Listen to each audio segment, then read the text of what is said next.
2 août 2026, peuple d'Afrique, l'armée malienne intensifie ses frappes sur des positions de groupes armés terroristes. Les dernières frappes en date ont lieu à côté même de la localité d'Aguelog. N'oubliez pas, Aguelog, c'est là où il y a une place, une position forte de nos forces de défense et de sécurité.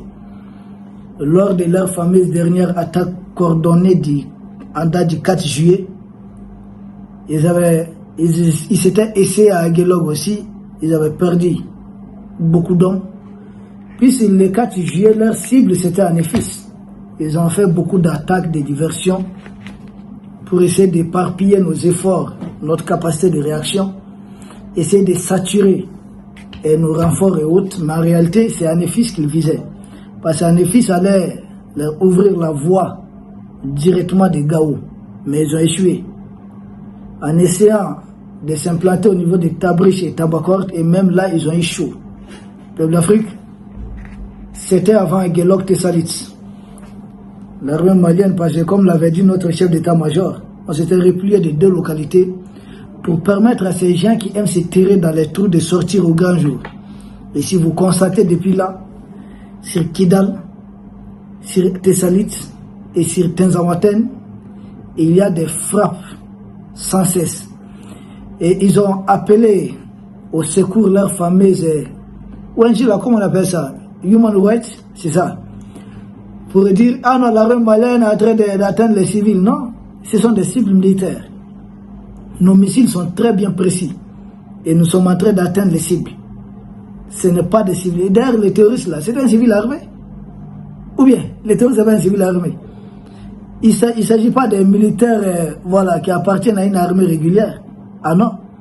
C'est des gens qui ont recrutés par-ci, par-là, des gens d'Al-Qaïda qui ont été formés par les gens de Zelensky, ils ont été formés par d'autres, et à qui on a remis des armes pour essayer d'asseoir, en tout cas de permettre d'atteindre des objectifs stratégiques de la junte française. C'est une armée non conventionnelle.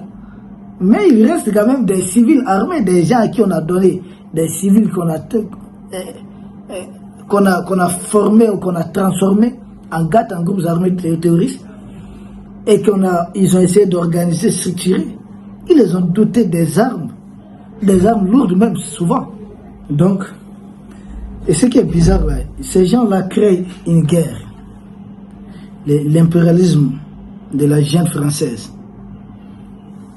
Et viennent nous apprendre comment nous devons nous comporter dans cette guerre. Ce qui compte pour nous, c'est de neutraliser l'ennemi. Et l'ennemi est en train de lire l'air. Chers camarades, chers peuples d'Afrique, les frappes de l'armée malienne sont très intenses ces derniers temps. Aujourd'hui, c'était autour d'Aguelog. Hier, c'était la localité de Sandari. On avait eu Tessalit, on avait eu Tenzawaten, mais la localité de Sandari, où des terroristes étaient en train de se regrouper. Ils ont été tous neutralisés. Oui, parce qu'après, selon le communiqué de notre état-major, on a dépêché, il y avait les vecteurs aériens sur place, pour voir s'il y a des rescapés. Personne, il n'y avait pas de mouvement. Ils ont été tous écrasés avec leurs moyens logistiques.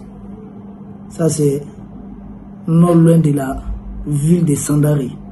Ça, c'est le 1er août. Et le 31 juillet, les villages de Megou, arrondissement de Soy, région de Morti.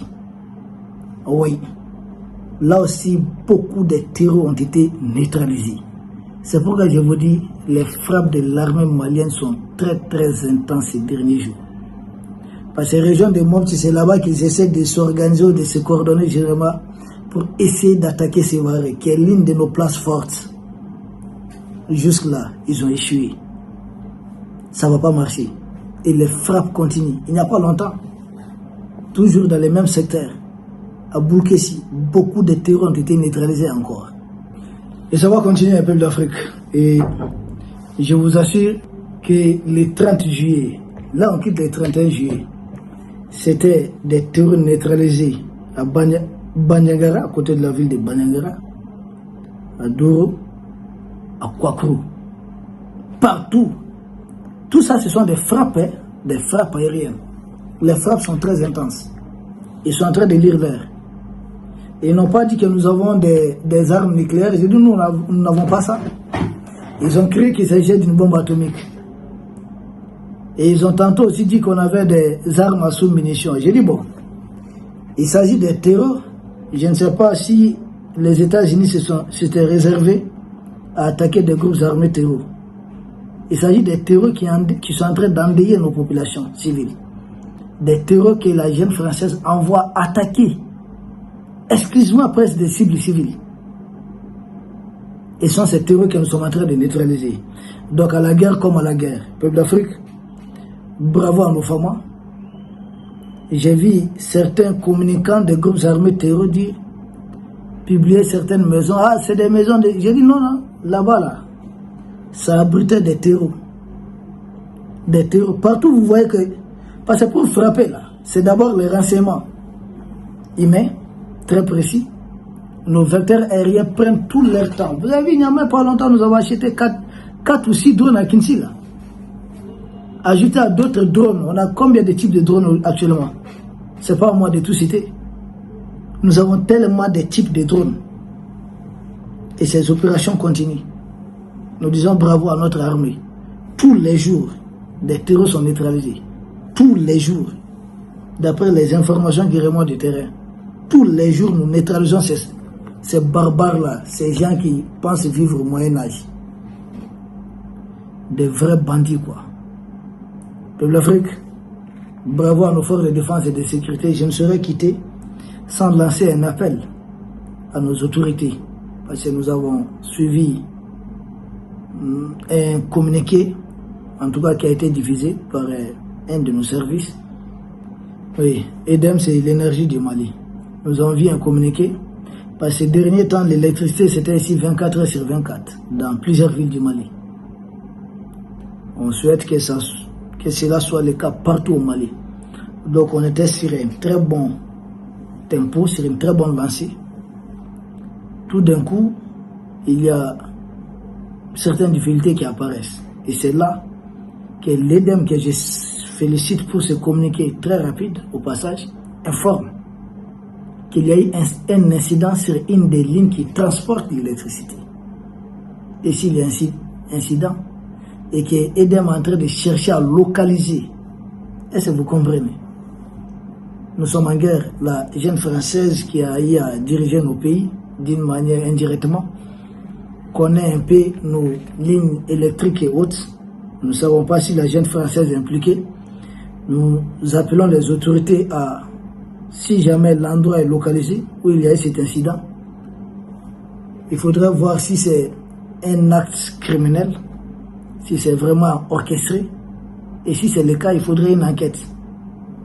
Essayer de trouver le coupable et pour une fois de mettre fin au moratoire sur la peine de mort au Mali. Il faut faire des cas d'exemple. Je pense que nous sommes vraiment arrivés à ce niveau et de façon publique. Si ce n'est pas le cas, peut-être si c'est de la foudre ou quelque chose, on peut comprendre. Mais si jamais c'est un acte de sabotage, nous appelons nos autorités à sanctionner les responsables avec la dernière rigueur. Et nous savons compter sur nos autorités pour cela. C'est juste une demande, une proposition.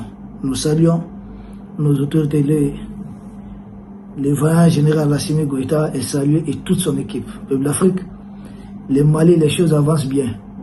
Les terroristes sont en train de lire l'air. Les frappes continuent. Et souvent, il y a même des ratissages en cours. Nous vous remercions et nous espérons vous retrouver demain pour un autre sujet au sommet de l'actualité. Merci.